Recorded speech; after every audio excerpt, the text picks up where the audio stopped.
worry about having a pristine record or losing.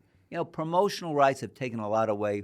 When I started in the business, and again, I sound like a 100-year-old man, but I've been around, I've never done anything but boxing, and I've starved many a time. I know what having the lights and the phone shut off is like.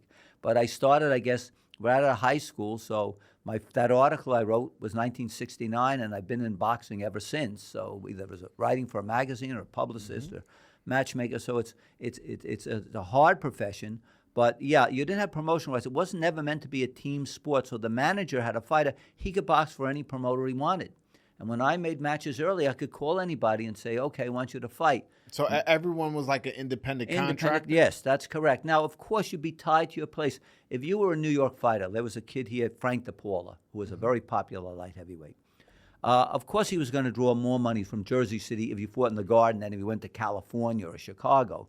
And if Armando Ramos was in L.A., yeah, he'd have a name. He could come to New York or Chicago. But he was locked into L.A. That's where his fan base was. He's a Mexican-American fighter.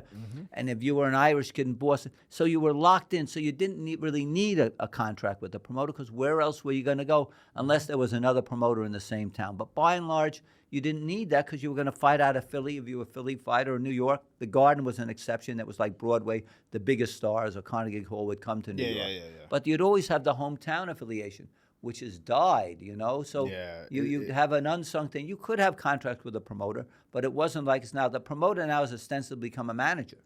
Yeah. Where you want his rights, you got to pay them to get the rights. But if I want a fighter, I was saying, if I go to Top Rank or I go to the Zone with Eddie Hearn, and I know them well, say, I'd like your fighter to box my guy in Montreal or in Philadelphia or San Antonio.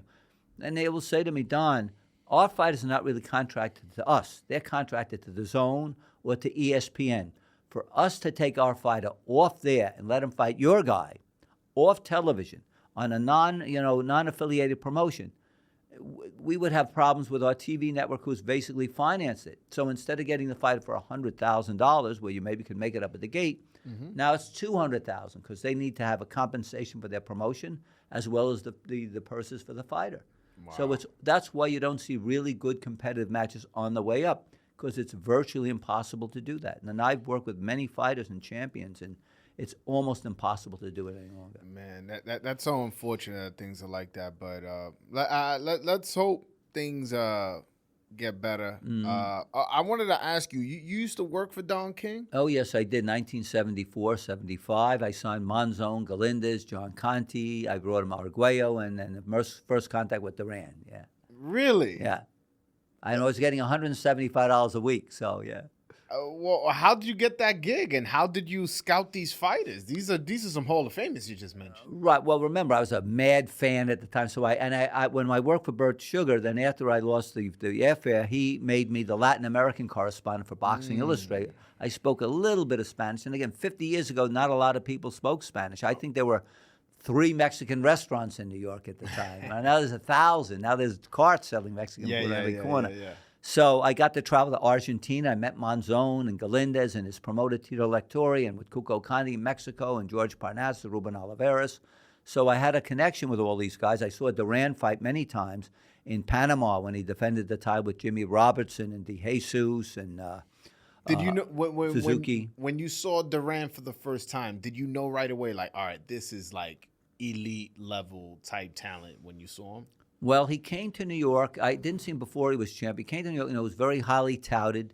He scored, and he fought on the, it's interesting, fights make fights. Ali made the comeback, and he came to New York in the second fight at the fought Quarry in October, and then came back and fought Bonavena December 7th of 1970. And he was the big attraction. The semifinal was a French-Canadian fight. Well, he was an Italian living in Montreal. Donato Paduano had a great following. He was the Golden Glove champ. And Ken Buchanan just upset Ismael Laguna. So they brought him to the Garden. The guys would want to come to the Garden. It's like you make a hit, you want to go to the Garden. And he fought Paduano. Well, it was a mixed weight match. It was over the weight, at welterweight, and they figured Paduano was going to beat this guy lightweight champ. And he boxed the ears off him. When everybody left that arena, they were not talking about Ali and Bonavena. They were all talking about Ken Buchanan. 6 months later, he comes in, he defends his title against Laguna in the rematch. And everybody's going to be talking about Laguna and Buchanan. No, Roberto Duran comes in and fights a tough Puerto Rican guy, Benny Huertas, who had scored 3 good wins in a row. And Duran knocks him out in 66 seconds. And leaving the arena, everybody's talking about Duran. And 9 months later, he fights Buchanan and wins the title. So he was highly touted coming in, but I don't think anybody at that time anticipated him being like maybe the greatest fighter or among the greatest fighters of all time. But he did have a reputation. He solidified it. And then, of course, he literally ran Buchanan out of the ring and won that. But the ironic thing is the first fight he had back, which caused bad relations with Teddy Brenner, because he always wanted to make he had a saying, I never would make a match that I didn't want to watch or that both sides didn't have a chance to win. And he put him in with Esteban de Jesus. And Roberto had a manager, Carlos Aleta, a very wealthy man. He owned Air Panama and many businesses. He had him as a hobby. He brought Ray Arcel back into boxing, the great trainer, and he had him train Duran. Right? I know Ray Arcel. Yes. And then Freddie Brown was the corner man. And anyway, Brenner had him fight De Jesus. Said, well, we don't fight. That's a tough fight. Roberto's not in great shape. Just give us, I'm guaranteeing he'll win, no question. And then he lost. And Aleta always held that against Brenner. And he wanted the rematch with Buchanan. If you notice, he never gave him the rematch. Not because he wouldn't fight him, but because he wouldn't fight him for Brenner. And they offered to do it in Panama, and Buchanan turned that fight down. But, yeah, after the first fight, after we saw him fight in Panama, knocked out Jimmy Robertson, then he knocked out, I think, Ishimatsu Suzuki. And the rematch with De Jesus, you said this is a great, great fighter.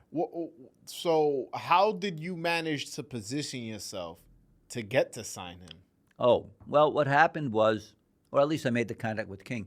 You know, Mickey Duff was a matchmaker. And I said, when I went into the business, I said, I don't know, you think people want me to succeed? He says, yes, they want to succeed, but not too much, you know, a lot of jealousy.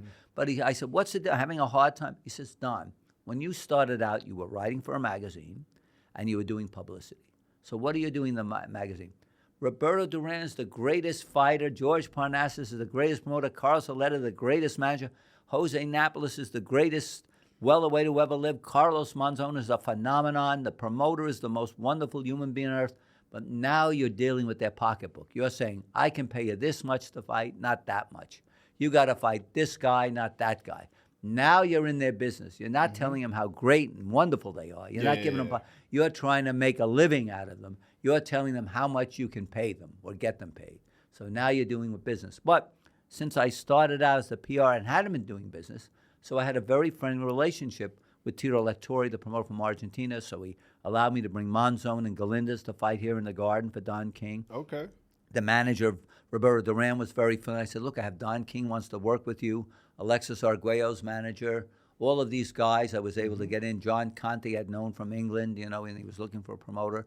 So, you know, again, I had a great friendly relationship because I wasn't telling you can't get this, you can't get that, this is a bad fight. I was just praising them and being friendly. And it still lasted. I mean, I had a good relationship with all of them even afterwards.